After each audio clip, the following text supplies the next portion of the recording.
John. The courtyard rang to the song of swords. Under black wool, boiled leather, and mail, sweat trickled icily down John's chest as he pressed the attack. Green stumbled backwards, defending himself clumsily. When he raised his sword, John went underneath it with a sweeping blow that crunched against the back of the other boy's leg and sent him staggering. 𝘔𝘢𝘬𝘵's downcut was answered by an overhand that dented his helm. When he tried a side swing, John swept aside his blade and slammed a mailed forearm into his chest. 𝘔𝘢𝘬𝘵 lost his footing and sat down hard in the snow. John knocked his sword from his fingers with a slash to his wrist that brought a cry of pain. "Enough!" 𝘳𝘓𝘃𝘠𝘕 Thorn had a voice with an edge like Valyrian steel. 𝘔𝘢𝘬𝘵 cradled his hand. "That bastard broke my wrist."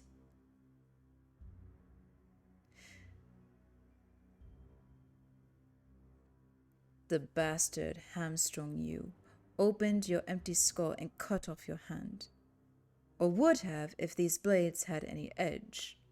It's fortunate for you that the watch needs stable boys as well as rangers." 𝘳𝘓𝘃𝘠𝘕 gestured at Jaren and Toad. "Get the aurochs on his feet. He has funeral arrangements to make." John took off his helm as the other boys were pulling 𝘔𝘢𝘬𝘵 to his feet. The frosty morning air felt good on his face. He leaned on his sword, drew a deep breath, and allowed himself a moment to savor the victory. "That is a long sword, not an old man's cane," 𝘳𝘓𝘃𝘠𝘕 said sharply. "Are your legs hurting, Lord Snow?" John hated that name, a mockery that 𝘳𝘓𝘃𝘠𝘕 had hung on him the first day he came to practice. The boys had picked it up, and now he heard it everywhere. He slid the long sword back into its scabbard. "No," he replied. Thorn strode toward him, crisp black leathers whispering faintly as he moved. He was a compact man of 50 years, spare and hard, with gray in his black hair and eyes like chips of onyx.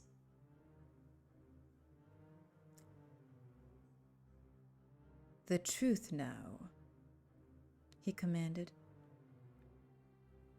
"I'm tired," John admitted. His arm burned from the weight of the longsword, and he was starting to feel his bruises now that the fight was done. "What you are is weak." "I won." "No. The aurochs lost." One of the other boys sniggered. John knew better than to. He had beaten everyone that 𝘳𝘓𝘃𝘠𝘕 had sent against him, yet it gained him nothing. The master-at-arms served up only derision. Thorn hated him. John had decided. Of course, he hated the other boys even worse. "That will be all," Thorn told them. "I can only stomach so much ineptitude in any one day." If the others ever came for us, I pray they have arches, because you lot are fit for nothing more.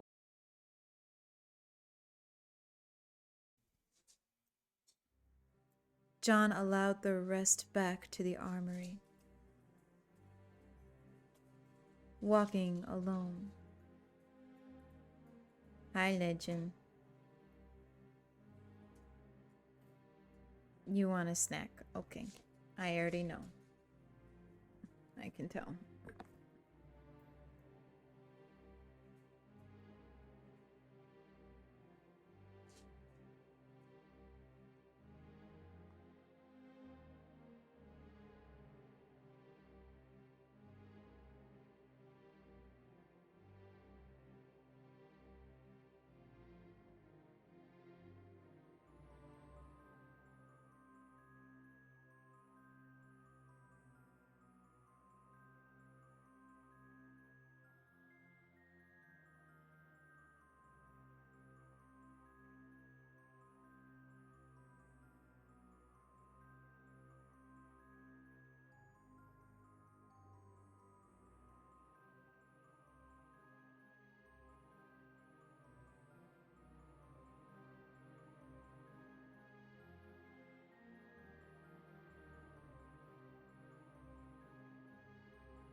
Okay.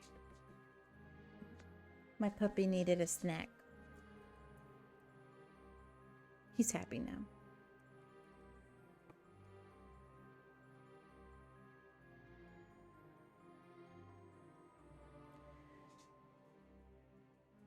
John followed the rest back to the armory. Was that necessary?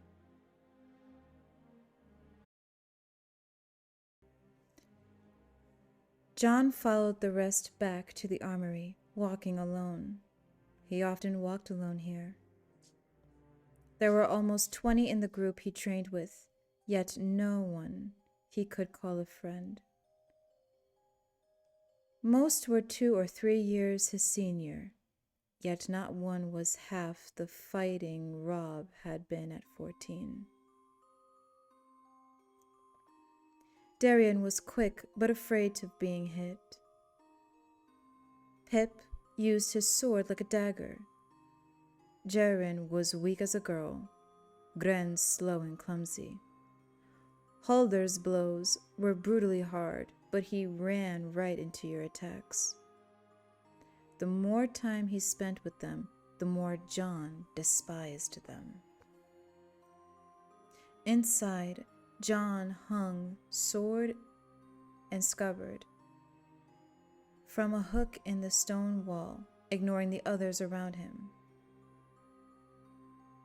Methodically, he began to strip off his mail, leather, and sweat-soaked woolens. Chunks of coal burned in iron braziers at either end of the long room, but John found himself shivering. The chill was always with him here. In a few years, he would forget what it felt like to be warm. The weariness came on him suddenly as he donned the rough-spun blacks that were their everyday wear. He sat on a bench, his fingers fumbling with the fastenings on his cloak. So cold, he thought, remembering the warm walls of Winterfell, where the hot waters ran through the walls like blood through a man's body. There was scant warmth to be found in Castle Black. The walls were cold here, and the people colder. No one had told him the Night's Watch would be like this. No one except Tyrion Lannister. The dwarf had given him the truth on the road north, but by then it had been too late. John wondered if his father had known what the wall would be like. He must have, he thought. That only made it hurt the worst.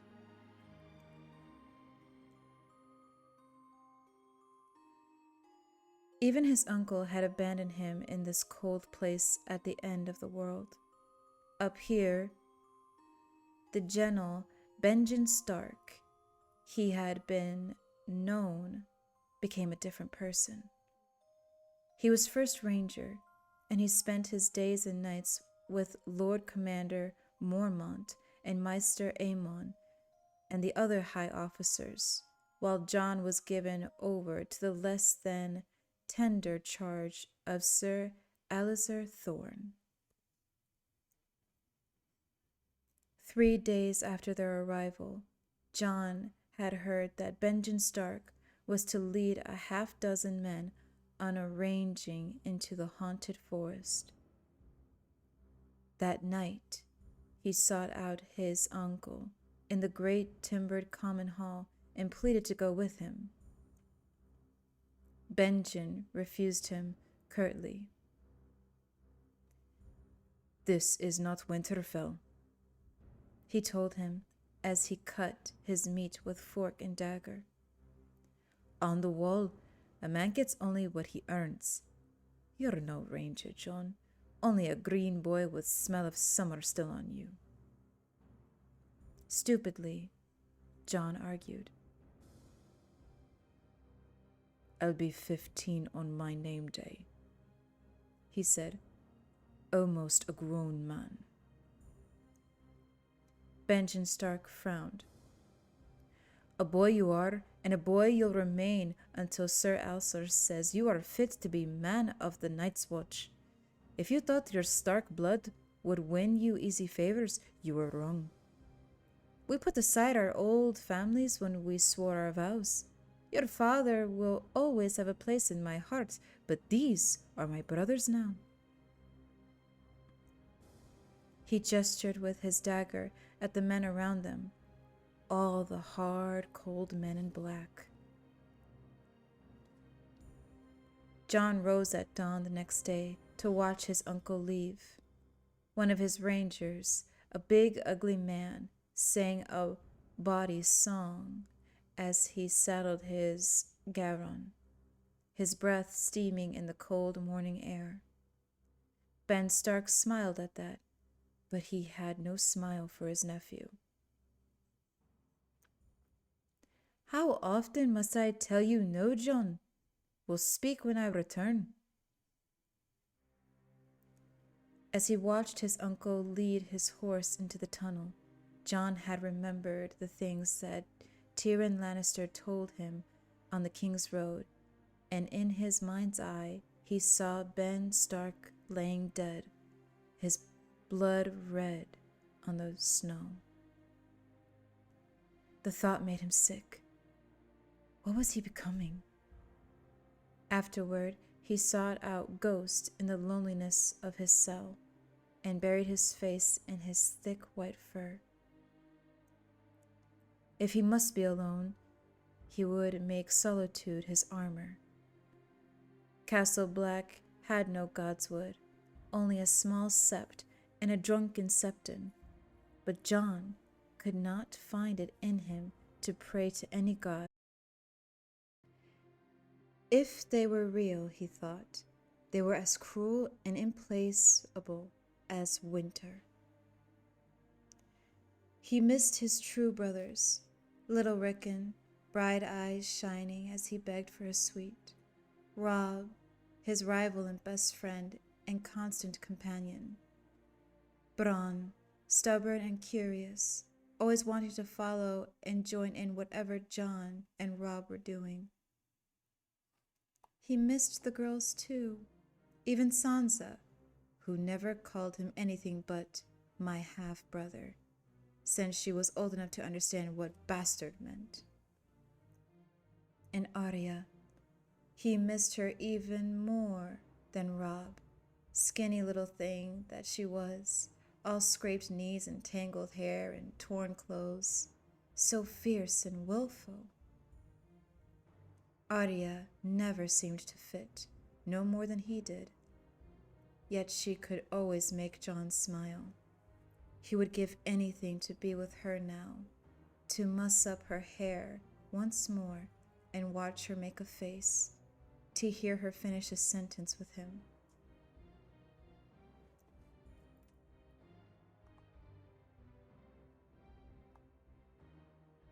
"You broke my wrist, bastard boy." John lifted his eyes at the sullen voice. Gren loomed over him, thick of neck and red of face, with 3 of his friends behind him. He knew 𝘠𝘠𝘪, a short, ugly boy with an unpleasant voice. The recruits all called him Toad. The other 2 were the ones Jorunn had brought north with them, John remembered.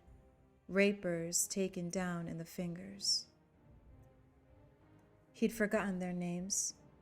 He hardly ever spoke to them, if he could help it. They were brutes and bullies, without a thimble of honor between them. John stood up. "I'll break the other one for you if you ask nicely." Gren was 16 and a head taller than John. All 4 of them were bigger than he was, but they did not scare him. He'd beaten every one of them in the yard. "Maybe we'll break you," one of the rapers said. "Try." John reached back for his sword, but one of them grabbed his arm and twisted it behind his back. "You make us look bad," complained Toad. "You looked bad before I even met you," John told him. The boy who had his arm jerked upward on him, hard. Pain lanced through him, but John would not cry. Toad stepped closer. "The little lording has a mouth on him," he said. He had pig eyes, small and shiny. "Is that your mummy's mouth, bastard? What was she, some whore? Tell us her name. Maybe I had her a time or 2. He laughed. John twisted like an eel and slammed a heel down across the instep of the boy holding him. There was a sudden cry of pain, and he was free. He flew at Toad, knocked him backward over a bench, and landed on his chest with both hands on his throat, slamming his head against the packed earth. The 2 from the fingers pulled off and throwing John roughly to the ground. Gren began to kick at him. John was rolling away from the blows when a booming voice cut through the gloom of the armory. "Stop this, now!"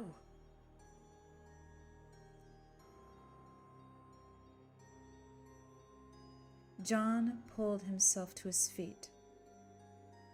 The 𝘈𝘠𝘠𝘕 stood glowering at them.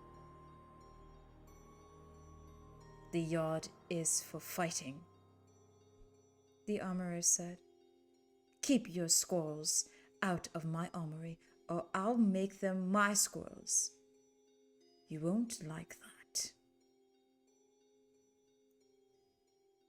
Toad sat on the floor, gingerly feeling the back of his head. His fingers came away bloody.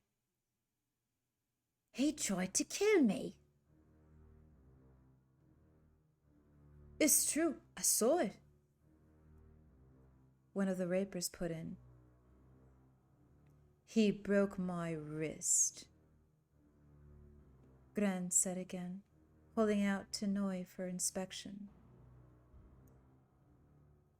The armorer gave the offered wrist the briefest of glances.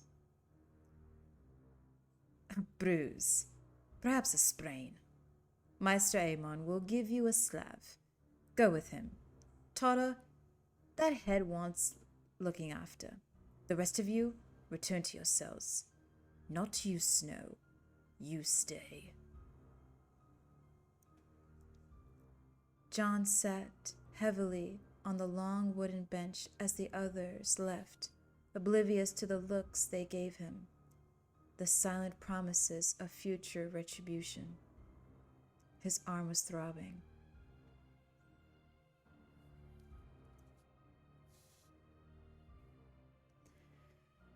The watch has need of every man it can get.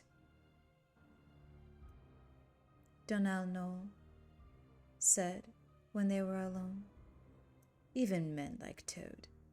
You won't win any honors killing him. Jon's anger flared. He said my mother was a whore. I heard him. What of it? Lord Eddard Stark was not a man to sleep with whores. Jon said icily. His honor did not prevent him from fathering a bastard, did it?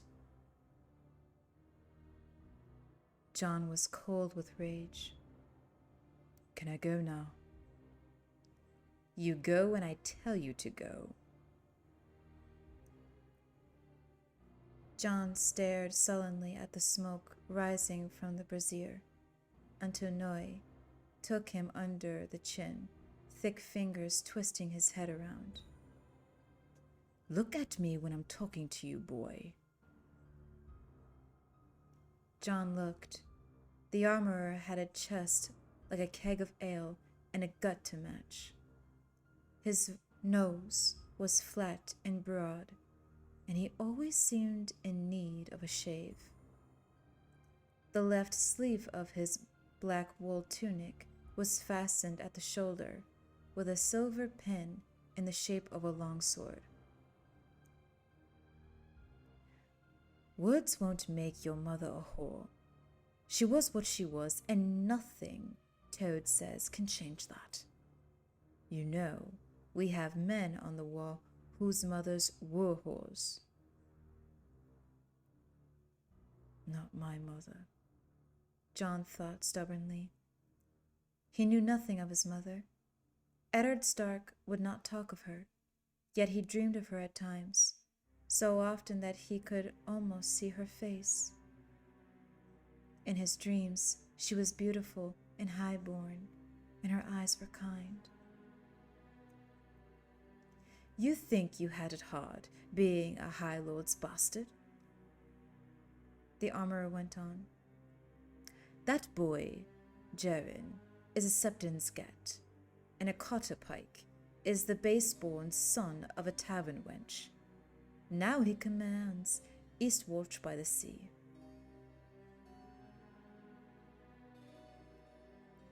I don't care, Jon said. I don't care about them, and I don't care about you or Thorne or Benjen Stark or any of it.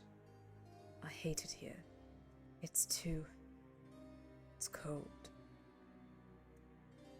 Yes, cold and hard and mean. That's the wall, and the men who walk in it. Not like the stories your wet nurse has told you. Well, piss on the stories and piss on your wet nurse. This is the way it is. And you're here for life, same as the rest of us.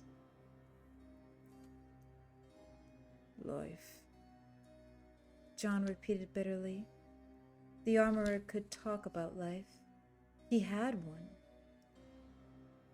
He'd only taken the black after he'd lost an arm at the siege of Storm's Edge.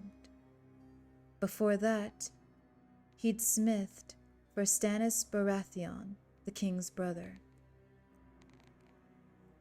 He'd seen the Seven Kingdoms from one end to the other.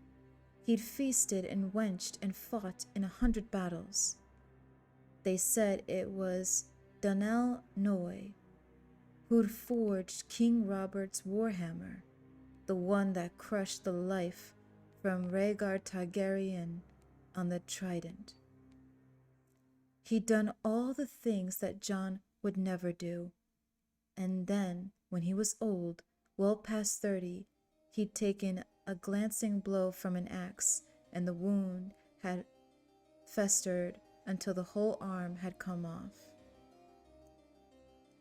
Only then, crippled, had 𝘠𝘦𝘢𝘵 come to the north, when his life was all but over. Yes, life, 𝘠𝘦 said. A long life or a short one, it's up to you, Snow. The road you're walking, one of your brothers will slit your throat for you one night. They're not my brothers, John snapped. They hate me because I'm better than they are. No, they hate you because you act like you're better than they are. They look at you and see a castle-bred bastard who thinks he's a lording. The armorer leaned close. You're no lording. Remember that. You're a Snow, not a Stark. You're a bastard and a bully. A bully.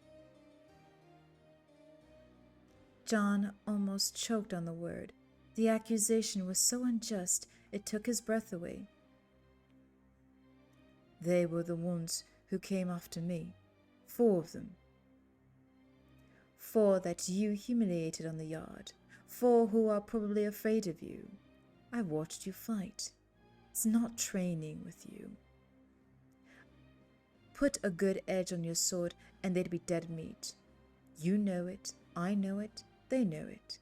You leave them nothing. You shame them. Does that make you proud? John hesitated. He did feel proud when he won. Why shouldn't he? But the armorer was taking that away too, making it sound as if he were doing something wrong. They're all older than me, he said defensively. Older and bigger and stronger, that's the truth. I'll wager your master-at-arms taught you how to fight bigger men at Winterfell, though. Who was he? Some old knight? 𝘕𝘳𝘳𝘠𝘕𝘳, John said wearily. There was a trap here. He felt it closing around him. 𝘠𝘦𝘢𝘢𝘵 leaned forward into John's face. Now, think on this, boy. None of these others have ever had a master-at-arms until Sir Alisar. Their fathers were farmers and wagon men and poachers, smiths and miners and oars on a trading galley. What they know of fighting they learned between decks in the alleys of Old Town and Lannonsport, in wayside brothels and taverns on the King's Road. They may have clacked a few sticks together before they came here, but I promise you, not 1 in 20 was ever rich enough to own a real sword. His look was grim. So how do you like the taste of your victories now, Lord Snow? Don't call me that, John said sharply, but the force had gone out of his anger. Suddenly, he felt ashamed and guilty. I don't think. Best you start thinking, 𝘠𝘦 warned him. That, or you sleep with a dagger by your bed. Now go.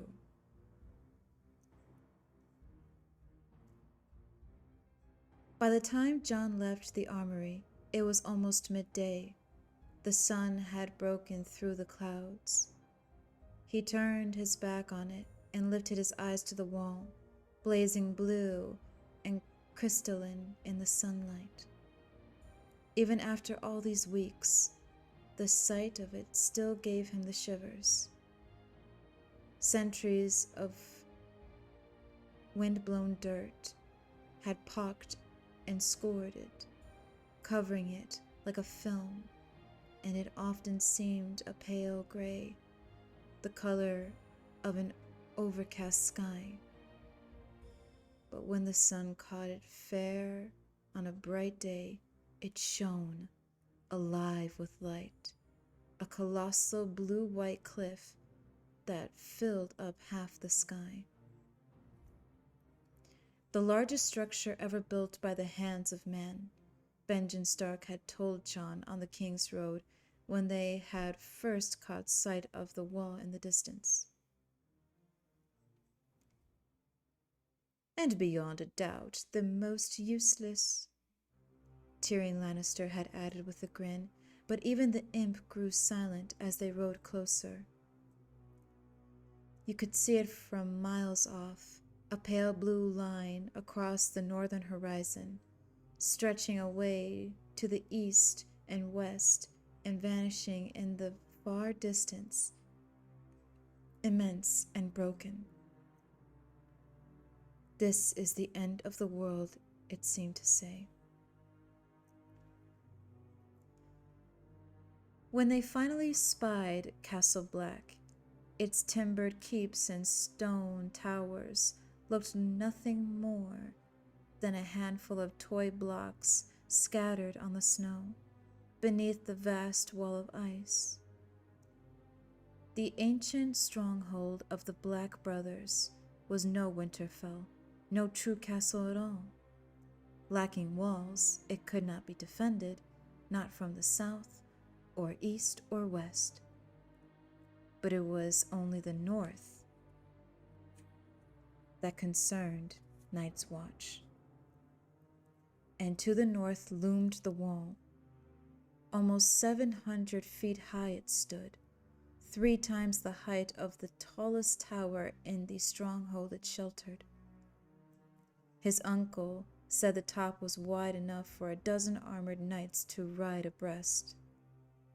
The gaunt outlines of high catapults and monstrous wooden cranes stood sentry up there, like the skeletons of great birds, and among them walked men in black as small as ants. As he stood outside the armory, looking up, John felt almost as overwhelmed as he had that day on the King's Road, when he'd seen it for the first time. The wall was like that. Sometimes he could almost forget that it was there, the way you forgot about the sky or the earth underfoot. But there were other times when it seemed as if there was nothing else in the world. It was older than the 7 kingdoms, and when he stood beneath it and looked up, it made John dizzy. He could feel the great weight of all the ice pressing down on him, as if it were about to topple. And somehow, John knew that if it fell, the world fell with it. Makes you wonder what lies beyond, a familiar voice said. John looked around. Lannister, I didn't see.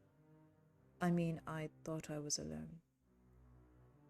Tyrion Lannister was bundled in furs so thickly he looked like a small bear. There's much to be said for taking people's unawareness. You won't learn anything from me, John told him. He had seen little of the dwarves since their journey ended. As the Queen's own brother, Tyrion Lannister had been an honored guest of the Night's Watch. The Lord Commander had given him rooms in the King's Tower, so-called, though no king had visited it for 100 years. And Lannister dined at Mormont's own table and spent his days riding the wall and his nights dicing and drinking with Sir Alicer and Bowen Marsh and the other high officers. Oh, I learn things everywhere I go. The little man gestured up at the wall with a gnarled black walking stick. As I was saying, why is it that when one man builds a wall, the next man immediately needs to know what's on the other side? He cocked his head and looked at John with his curious, mismatched eyes. You do want to know what's on the other side, don't you? It's nothing special, John said. He wanted to ride with Benjamin Stark on his rangings, deep into the mysteries of the haunted forest. Wanted to fight man's riders, wildlings, and ward the realm against the others, but it was better not to. The rangers say it's just woods and mountains and frozen lakes with lots of snow and ice.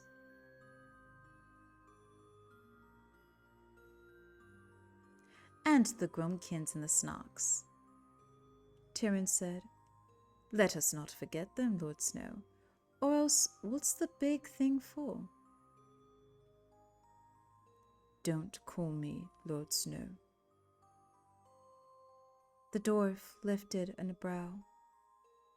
Would you rather be called the imp? Let them see that their words can cut you, and you'll never be free of the mockery. If they want to give you a name, take it, make it your own. Then they can't hurt you with it anymore. He gestured with his stick. Come, walk with me. They'll be serving some vile stew in the common hall by now, and I could do with a bowl of something hot. John was hungry too, so he fell in beside Lannister and slowed his pace to match the dwarf's awkward, waddling steps. The wind was rising, and they could hear the old wooden buildings creaking around them, and in the distance, a heavy shutter banging over and over. Once there was a muffled thump as a blanket of snow slid from a roof and landed near them.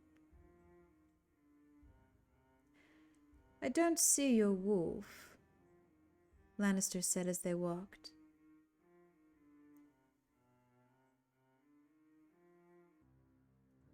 I chained him up in the old stables when we were training. They board all the horses in the east stables now, so no one bothers him. The rest of the time he stays with me. My sleeping cell is in Hardin's tower. That's the one with the broken battle, shattered stone in the yard below, and a lean to it like our noble King Robert after a long king's drinking. I thought all those buildings had been abandoned. John shrugged. No one cares where you sleep. Most of the old keeps are empty. You can pick any cell you want. Once Castle Black had housed 5,000 fighting men with all their horses and servants and weapons. Now, it was home to 1/10 that number, and parts of it were fallen into ruin. Tyrion Lannister's laughter steamed the cold air.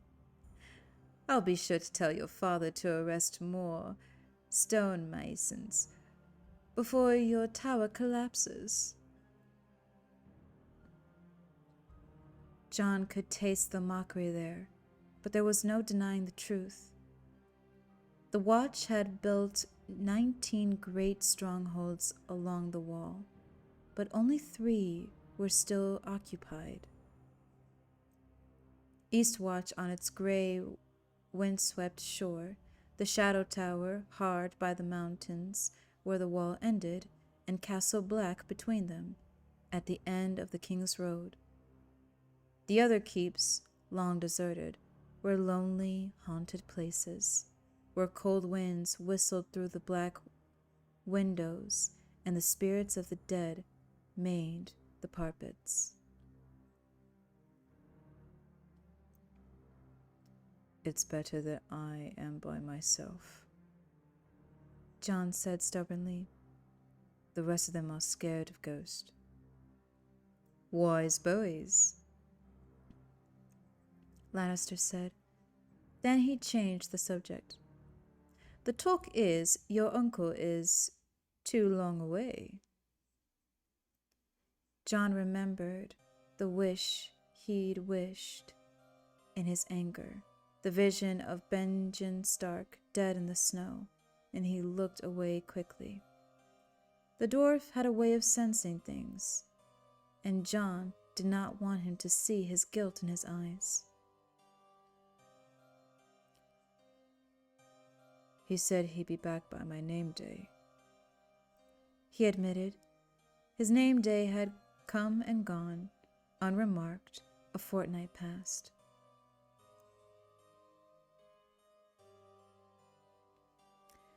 "They were looking for Sir Waymar Royce.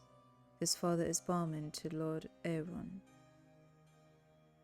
Uncle Benjen said they might search as far as the Shadow Tower. That's all the way up in the mountains." "I hear that a good many rangers have vanished of late," Lannister said as they mounted the steps to the common hall. He grinned and pulled open the door. "Perhaps the Grumkins are hungry this year." Inside the hall was immense and drafty, even with a fire roaring in its great hearth. Crows nested in the timbers of its lofty ceiling. John heard their cries overhead as he accepted a bowl of stew and a heel of black bread from the day's cooks. Gren and Toad and some of the others were seated at the bench nearest the warmth, laughing and cursing each other in rough voices. John eyed them thoughtfully for a moment. Then he chose a spot at the far end of the hall, well away from the other diners.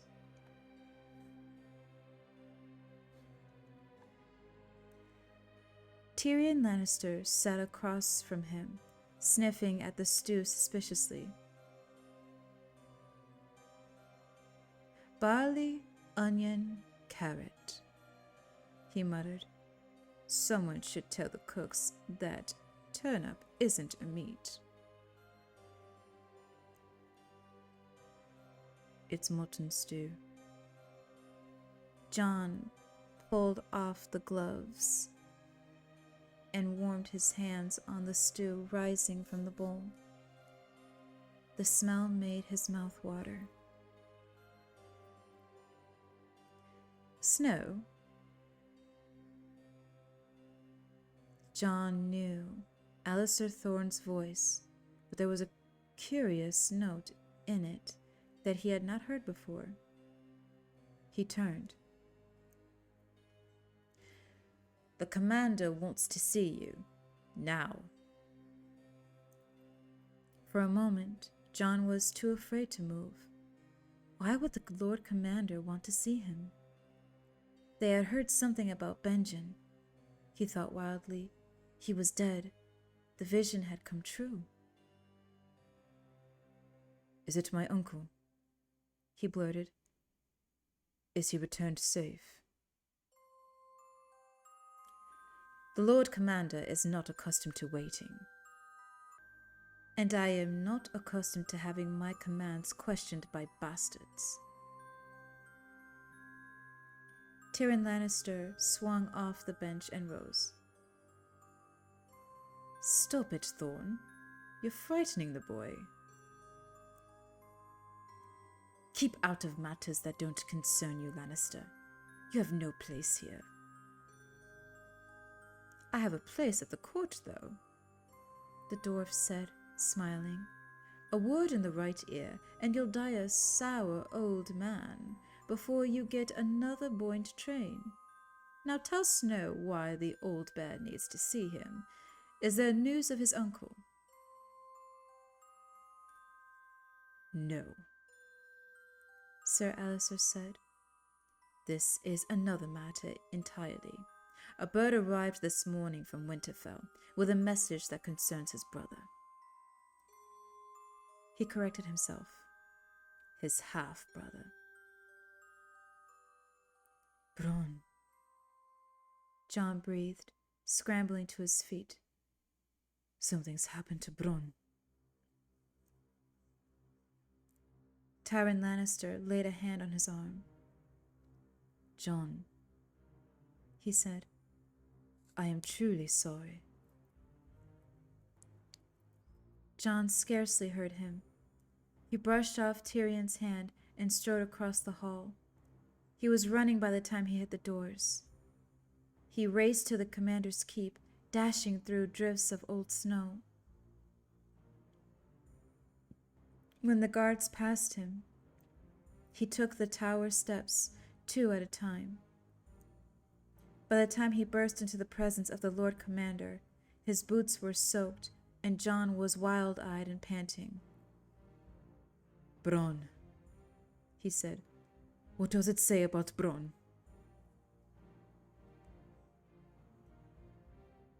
Jeor Mormont, Lord Commander of the Night's Watch, was a gruff old man with an immense bald head and a shaggy gray beard. He had a raven on his arm, and he was feeding it kernels of corn. "I am told you can read." He shook the raven off, and it flapped its wings and flew to the window, where it sat watching as Mormont drew a roll of paper from his belt and handed it to Jon. It muttered in a raucous voice. "Corn, corn." Jon's finger traced the outline of the dire wolf in the white wax of the broken seal. He recognized Robb's hand, but the letters seemed to blur and run as he tried to read them. He realized he was crying. And then, through the tears, he found the sense in the words and raised his head. "He woke up," he said. "The gods gave him back." "Crippled," Mormont said. "I am sorry, boy. Read the rest of the letter." He looked at the words, but they didn't matter. Nothing mattered. Bronn was going to live. "My brother is going to live," he told Mormont. The Lord Commander shook his head, gathered up a fistful of corn, and whistled. The raven flew to his shoulder, crying, "Live! Live!" Jon ran down the stairs, a smile on his face and Robb's letter in his hand. "My brother's going to live," he told the guards. They exchanged a look. He ran back to the common hall, where he found Lord Tyrion just finishing his meal. He grabbed the little man under the arms, hoisted him up in the air, and spun him around in a circle. "Bronn is going to live," he whooped. Lannister. Jon put him down and thrust the paper into his hands. "Here, read it," he said. Others were gathering around and looking at him curiously. John noticed Gren a few feet away. A thick woolen bandage was wrapped around one hand. He looked anxious and uncomfortable, not menacing at all. John went to him. Gren edged backward and put up his hands. "Stay away from me, you bastard." John smiled at him. "I'm sorry about your wrist. Rob used the same move on me once, only with a wooden blade. It hurt like 7 hells, but yours must be worse. Look, if you want, I can show you how to defend that."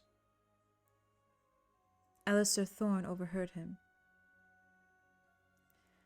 "Lord Snow wants to take my place now," he sneered. "I'd have an easier time teaching a wolf to juggle than you will train these aurochs."